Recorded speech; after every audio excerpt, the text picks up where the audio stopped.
Est-ce que Paris en fait trop pour le vélo? C'est la question qu'on s'est posée avec Paris en commun, partenaire de ce nouveau format de vidéo sur Demain Matin. On en a parlé avec Ariel Veil, tête de liste Paris en commun pour Paris Centre, avec Alban Godard, administratrice de l'association Femmes en Mouvement, et avec Olivier Blond, président de l'association Respire. Voitures, vélos, bus, piétons, scooters, beaucoup de monde pour très peu d'espace. Comment on fait pour cohabiter? Pour moi, le vrai sujet, c'est la réappropriation de l'espace public pour et par les mobilités douces. Et les mobilités douces, c'est le vélo et la marche. C'est une question que je me pose aussi, moi, en tant qu'économiste, puisque vous savez que c'est mon métier principal. Et l'une des questions majeures de base des économistes, c'est comment on alloue une ressource rare. Alors, qu'est-ce qu'il y a de plus rare à Paris, dans une ville aussi dense, que l'espace public? Si on ouvre la rue aux piétons, plus largement, en faisant même, moi je suis partisan d'espaces dans lesquels il n'y a même plus de différenciation forte entre la chaussée et le trottoir. C'est-à-dire qu'on est dans un espace commun dans lequel tout le monde peut être là. C'est un débat, au fond, qui n'a pas besoin d'être passionnel parce que le seul examen des faits suffit à tirer des conséquences et des conclusions très, très logiques. Il faut réattribuer, il faut réallouer l'espace. Quand on parle de réappropriation, en fait, on parle surtout d'inversion des priorités. Moi, je le caractériserais plutôt comme ça. En effet, on a priorisé pendant plus de 40 ans la voiture. On a fait le choix collectivement, en tant que société, on a fait un choix de société que de mettre la voiture en priorité numéro 1 dans nos conceptions de l'espace.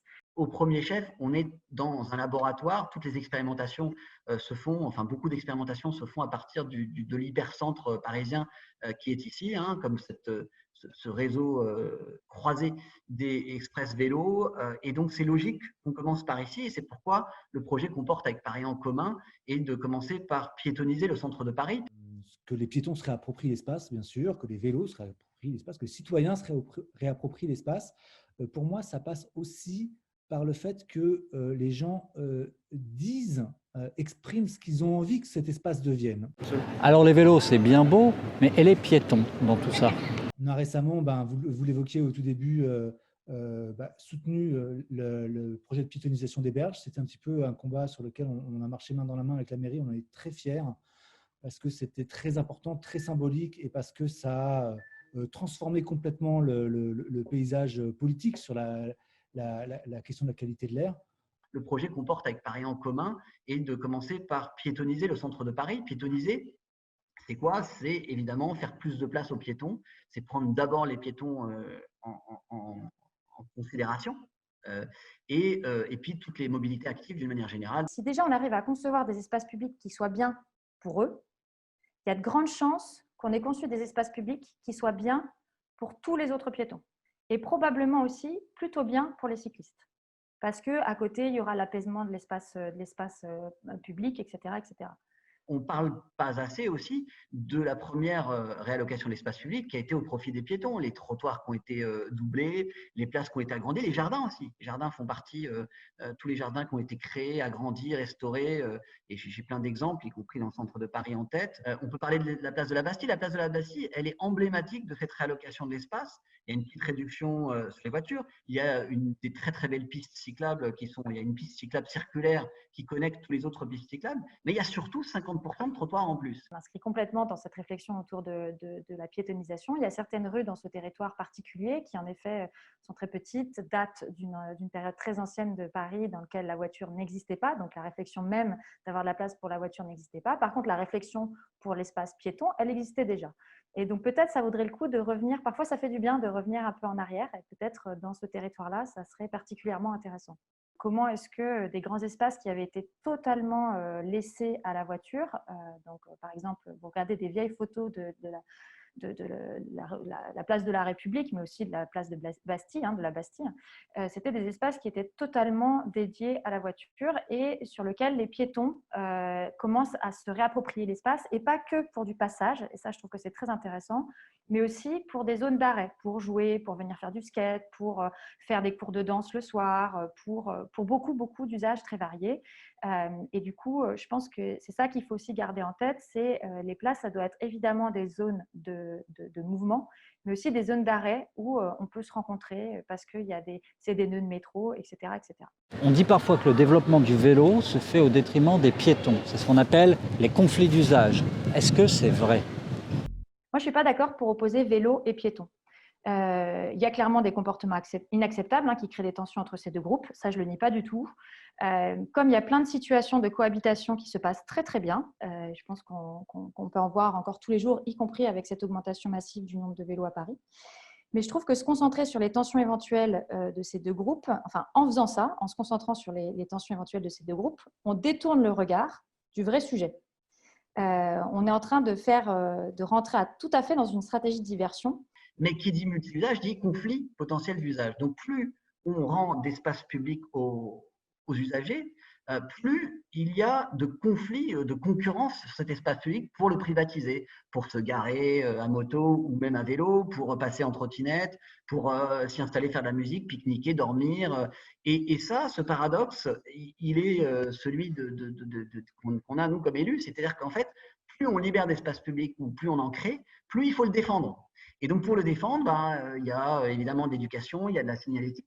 Puis, à un moment donné, il y a aussi, et puis je lance le pavé dans la mare maintenant, à un moment donné aussi, il y a la dissuasion et la verbalisation, enfin la sanction. Qui dit moins de voitures, dit moins de places de stationnement. Et ça peut représenter énormément de places. Alors, qu'est-ce qu'on fait de tous ces nouveaux espaces?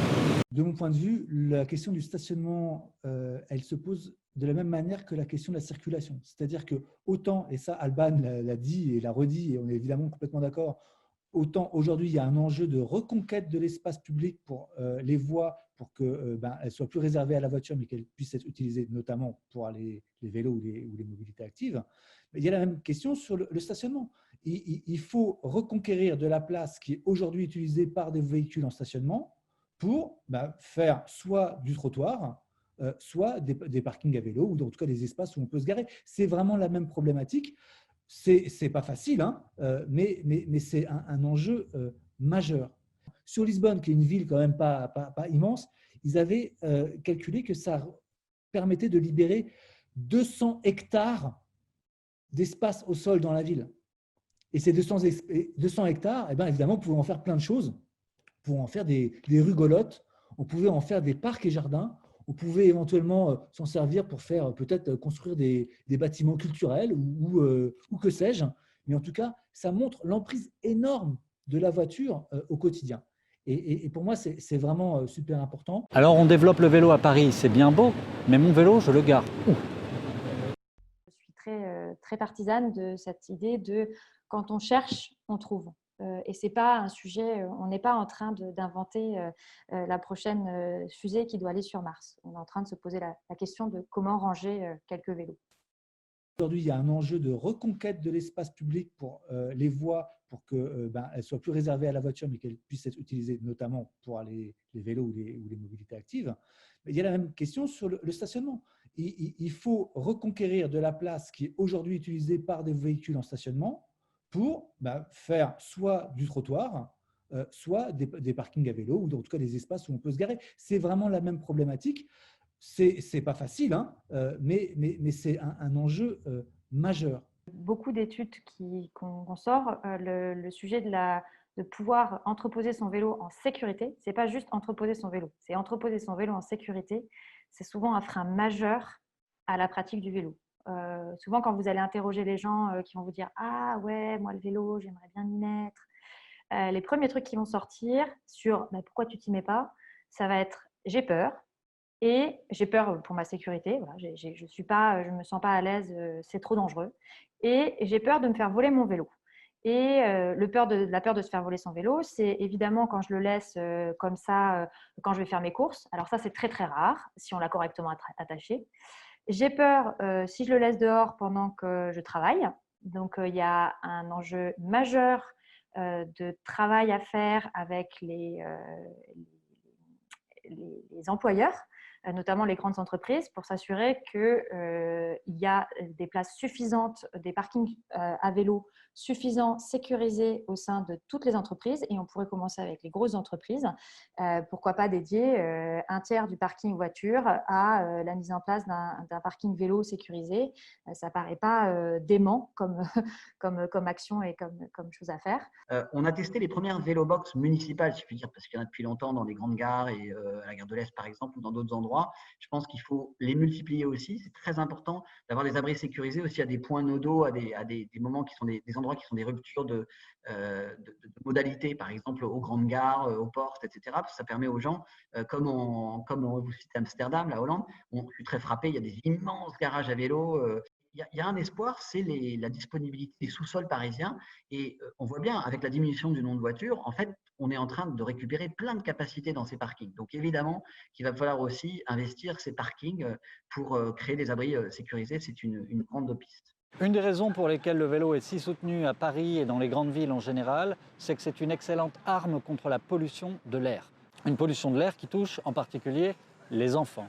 Et qui dit enfant, dit école. Et si c'était là, autour des écoles, qu'on agissait en priorité? Sur la piétonisation des abords des écoles, c'est un sujet qui nous est cher parce que depuis très longtemps, on s'inquiète de la qualité de l'air dans les écoles, autour des écoles et pour les enfants. On a publié une carte de la pollution de l'air à ces abords en Île-de-France, avec une situation qui est quand même qui s'améliore, mais qui est inquiétante. Et donc, on a alerté les pouvoirs publics sur cette nécessité de piétoniser plus largement les devants des écoles, de créer des espaces sur lesquels les parents puissent se regrouper tout en respectant donc, ces distances de sécurité, et aussi globalement sur lesquels on puisse de manière plus apaisée créer une transition entre la ville et l'école. La rue Golotte, ça a été la première rue, je crois que c'est la première rue en extérieur, rue aux enfants, qui a été faite en plein cœur de Paris. Vous avez une image de la rue Golotte justement derrière moi en fond d'écran. Alors nous, on a été une bande de parents, un peu comme Respire, et on cherchait de l'espace pour nos enfants pour jouer dans le quartier. Il y avait un square, mais qui est très limité, qu'il n'était pas possible d'étendre.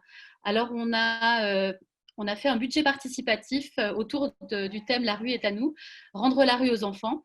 Et donc, on a gagné ce budget participatif. Alors, à un moment où ce n'était pas encore tellement… Enfin, on commençait à penser partage de l'espace public, on a bien pu voir qu'une rue aux enfants était vraiment un espace apaisé pour tous, où on n'a plus à regarder à gauche et à droite si une voiture nous menace, et les vélos descendent et puis traversent cette rue à pied.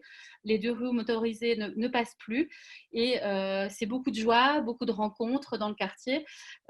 Donc on peut utiliser une rue pour autre chose que circuler avec une voiture, circuler avec des deux roues. On peut utiliser une rue pour jouer, pour se rencontrer, pour échanger. Et nous, on a des formidables témoignages d'enfants, de grands-parents sur ce jeu, sur cette expérience de vivre la rue différemment. On constate des situations assez aberrantes. On a des rues où les trottoirs font à peine 1 mètre de large, où il y a devant l'école un parking de 2 roues ou de voitures. C'est complètement absurde. La priorité, c'est de piétoniser devant les écoles. Ça me paraît une grande évidence. C'est ce qu'on a fait là devant une école supplémentaire. Vous savez, où on a aussi fait du marquage, on en parlera peut-être d'urbanisme tactique avec ce marquage rue Pouillet, mais c'est ce qu'on a fait en créant, et je pense à une des écoles qui était dans l'étude, qui apparaissait comme étant sur un site très très pollué, où on a créé un parvis, et ça y est, il est installé là, rue du Renard, dans un des grands axes traversant du centre de Paris, un plateau piétonnier, un parvis piétonnier créé au-dessus du vide, en plus, qui est sur pilotis, et ça me paraît aussi assez évidemment une priorité. Voilà. Que je voulais ajouter.